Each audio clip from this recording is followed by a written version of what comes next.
Trauma serial दिले नादान नायाब की वो सारी ख्वाहिशात पूरी होने जा रही हैं जिस चीज़ के लिए वो बेचारी तरसती रही, लेकिन वो बेचारी नहीं जानती है कि उसकी ज़िंदगी में मज़ीद मुश्किलात बढ़ने वाली हैं, मज़ीद उसके लिए मुश्किलें पैदा होने वाली हैं। अगर उसको ये अंदाज़ा हो जाए तो कभी वो स्टेप ना ले, यानी कि एक दोज़ख से निकलकर अगली दोज़ख में जाने वाली है। इतना इस लड़की का बुरा हश्र होने वाला। खैर, आप देखेंगे फ़िलहाल ज़ावियार जो है वो उसको कहता है कि देखो, मैं तुम्हें हमेशा खुश देखना चाहता हूँ और खुश रखना चाहता हूँ, इसलिए बेहतर यही है कि अपने दिल से सारे वहमो गुमान निकाल दो। मैं हमेशा के लिए तुम्हारा साथ दूंगा, ये मेरा तुमसे वादा है। इस पर आप देखेंगे कि जैसे ही वो उसको मिलने के लिए कहता है और कहता है मैं तुमसे मिलना चाहता हूँ, दिल की कुछ बातें करना चाहता हूँ, लेकिन वो साफ साफ पहले तो मना कर देती है और कहती है कि नहीं, मैं ऐसा नहीं कर सकती हूँ। लेकिन जी, आप देखेंगे कि उसकी भाभी कहती है कि इसमें भला क्या एतराज़ है, तुम्हारा तो दिमाग ख़राब हो चुका है, भाई उससे मिलो, बातचीत करो और सारा बताओ, हमारे सिस्टम ठीक नहीं है। यानी कि वो असल में चाह रही है कि खर्चा खुर्चा सारा उनके हाथ में जाए। दूसरी तरफ चैलेंज में उतर आई है तानिया। तानिया चैलेंज के देती है अपने आप को कि नहीं, वो ज़ावियर को हासिल करके ही रहेगी, क्योंकि उसके जहन में ये बात बैठ चुकी है कि उसे ये काम करना ही करना है। खैर, आप देखेंगे कि काफ़ी ज़्यादा परेशानी के आलम में उसको समझ नहीं आ रही और ज़ावियर को कहती है कि तुमने नयाब के साथ रिश्ता जोड़ के बिल्कुल भी अच्छा नहीं किया है, मैं तुम्हें इस चीज़ के लिए कभी माफ़ नहीं कर सकती हूँ। खैर, वो कहेगा कि इन सब चीज़ों में तुम्हारा ही कसूर है, अगर तुम मुझे उसके नज़दीक ना करती तो ऐसा कभी भी ना होता। यानी कि तुमने उससे इतनी नफ़रत जताई और जिसकी वजह से मुझे उसके साथ इतनी मोहब्बत जतानी पड़ी है।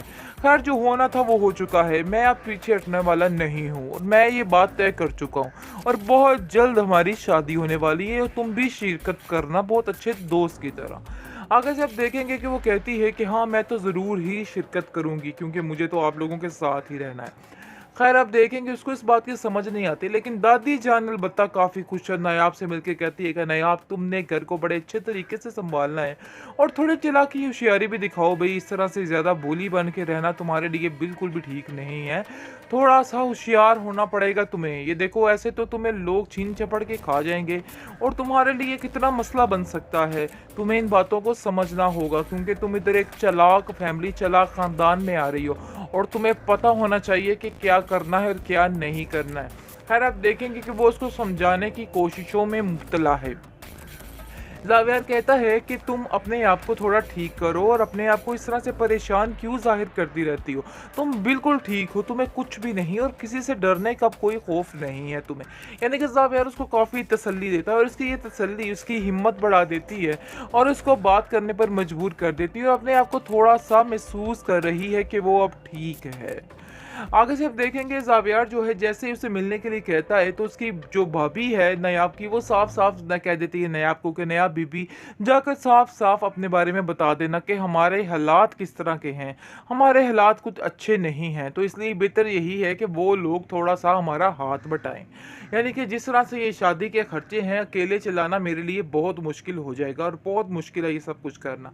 इसलिए ज़ावियार के कान में ज़रा ये बात फूंक देना ताकि उसके जहन में बैठ जाए और वो इस मसले को साथ सुलझाने में मदद करे, क्योंकि ये उसकी ही ख्वाहिश थी जिसका हमने एहतराम किया है। अगर हमने एहतराम किया है तो हमें थोड़ा सा उसका यानी कि सुकून भी मिलना चाहिए। इसलिए तुम्हें जाकर ज़ावियार से ये बात ज़रूर करनी है। जिस पर नायाब कहती है कि नहीं, मैं ऐसी वैसे कोई बात नहीं करने वाली, मुझे ये बात बिल्कुल भी पसंद नहीं आ रही और बिल्कुल अच्छा नहीं लग रहा कि मैं किसी से इस मामले पे बात करूं।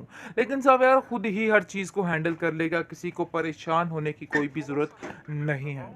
ट्रॉमा सीरियल दिले नादान नायाब की वो सारी ख्वाहिशात पूरी होने जा रही हैं जिस चीज़ के लिए वो बेचारी तरसती रही, लेकिन वो बेचारी नहीं जानती है कि उसकी ज़िंदगी में मज़ीद मुश्किलात बढ़ने वाली हैं, मज़ीद उसके लिए मुश्किलें पैदा होने वाली हैं।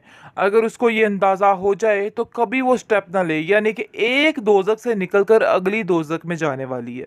इतना इस लड़की का बुरा हश्र होने वाला। खैर, आप देखेंगे फ़िलहाल ज़ावियार जो है वो उसको कहता है कि देखो, मैं तुम्हें हमेशा खुश देखना चाहता हूँ और खुश रखना चाहता हूँ, इसलिए बेहतर यही है कि अपने दिल से सारे वहमो गुमान निकाल दो।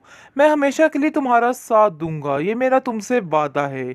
इस पर आप देखेंगे कि जैसे ही वो उसको मिलने के लिए कहता है और कहता है मैं तुमसे मिलना चाहता हूँ, दिल की कुछ बातें करना चाहता हूँ, लेकिन वो साफ-साफ पहले तो मना कर देती है और कहती है कि नहीं मैं ऐसा नहीं कर सकती हूँ। लेकिन जी आप देखेंगे कि उसकी भाभी कहती है कि इसमें भला क्या एतराज़ है? तुम्हारा तो दिमाग खराब हो चुका है। भई उससे मिलो, बातचीत करो और सारा बताओ, हमारे सिस्टम ठीक नहीं है। यानी कि वो असल में चाह रही है कि खर्चा-खुर्चा सारा उनके हाथ में जाए। दूसरी तरफ चैलेंज पे उतर आई है तानिया, तानिया चैलेंज के देती है अपने आप को कि नहीं, वो ज़ावियर को हासिल करके ही रहेगी, क्योंकि उसके ज़हन में ये बात बैठ चुकी है कि उसे ये काम करना ही करना है। खैर आप देखेंगे कि काफ़ी ज़्यादा परेशानी के आलम में उसको समझ नहीं आ रही और ज़ावियर को कहती है कि तुमने नायाब के साथ रिश्ता जोड़ के बिल्कुल भी अच्छा नहीं किया है, मैं तुम्हें इस चीज़ के लिए कभी माफ़ नहीं कर सकती हूँ। खैर वो कहेगा कि इन सब चीज़ों में तुम्हारा ही कसूर है, अगर तुम मुझे उसके नज़दीक ना करती तो ऐसा कभी भी ना होता। यानी कि तुमने उससे इतनी नफ़रत जताई और जिसकी वजह से मुझे उसके साथ इतनी मोहब्बत जतानी पड़ी है।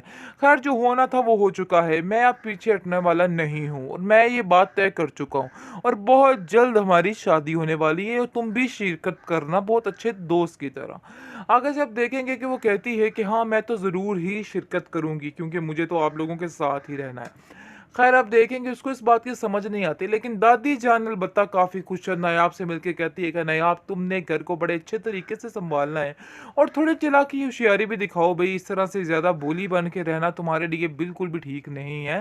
थोड़ा-सा होशियार होना पड़ेगा तुम्हें। ये देखो ऐसे तो तुम्हें लोग छीन-झपट के खा जाएँगे और तुम्हारे लिए कितना मसला बन सकता है। तुम्हें इन बातों को समझना होगा क्योंकि तुम इधर एक चालाक फैमिली, चालाक ख़ानदान में आ रही हो और तुम्हें पता होना चाहिए कि क्या करना है और क्या नहीं करना है। खैर आप देखेंगे कि वो उसको समझाने की कोशिशों में मुब्तला है। ज़ावियर कहता है कि तुम अपने आप को थोड़ा ठीक करो और अपने आप को इस तरह से परेशान क्यों ज़ाहिर करती रहती हो? तुम बिल्कुल ठीक हो, तुम्हें कुछ भी नहीं और किसी से डरने का कोई खौफ नहीं है तुम्हें। यानी कि ज़ावियर उसको काफ़ी तसल्ली देता है और उसकी ये तसल्ली उसकी हिम्मत बढ़ा देती है और उसको बात करने पर मजबूर कर देती है और अपने आप को थोड़ा-सा महसूस कर रही है कि वो अब ठीक है। आगे से आप देखेंगे ज़ावियार जो है जैसे ही उसे मिलने के लिए कहता है तो उसकी जो भाभी है नायाब की वो साफ-साफ ना कह देती है नायाब को कि नायाब बीबी जाकर साफ-साफ अपने बारे में बता देना कि हमारे हालात किस तरह के हैं। हमारे हालात कुछ अच्छे नहीं हैं, तो इसलिए बेहतर यही है कि वो लोग थोड़ा-सा हमारा हाथ बटाएँ। यानी कि जिस तरह से ये शादी के खर्चे हैं अकेले चलाना मेरे लिए बहुत मुश्किल हो जाएगा और बहुत मुश्किल है ये सब कुछ करना। इसलिए ज़ावियार के कान में ज़रा ये बात फूँक देना ताकि उसके ज़हन में बैठ जाए और वो इस मसले को साथ सुलझाने में मदद करे, क्योंकि ये उसकी ही ख्वाहिश थी जिसका हमने एहतराम किया है। अगर हमने एहतराम किया है तो हमें थोड़ा-सा अब उसका यानी कि सुकून भी मिलना चाहिए। इसलिए तुम्हें जाके ज़ावियार से ये बात ज़रूर करनी है। जिस पर नायाब कहती है कि नहीं मैं ऐसी-वैसी कोई बात नहीं करने वाली। मुझे ये बात बिल्कुल भी पसंद नहीं आ रही और बिल्कुल अच्छा नहीं लग रहा कि मैं किसी से इस मामले पे बात करूँ। लेकिन ज़ावियार खुद ही हर चीज़ को हैंडल कर लेगा, किसी को परेशान होने की कोई भी ज़रूरत नहीं है।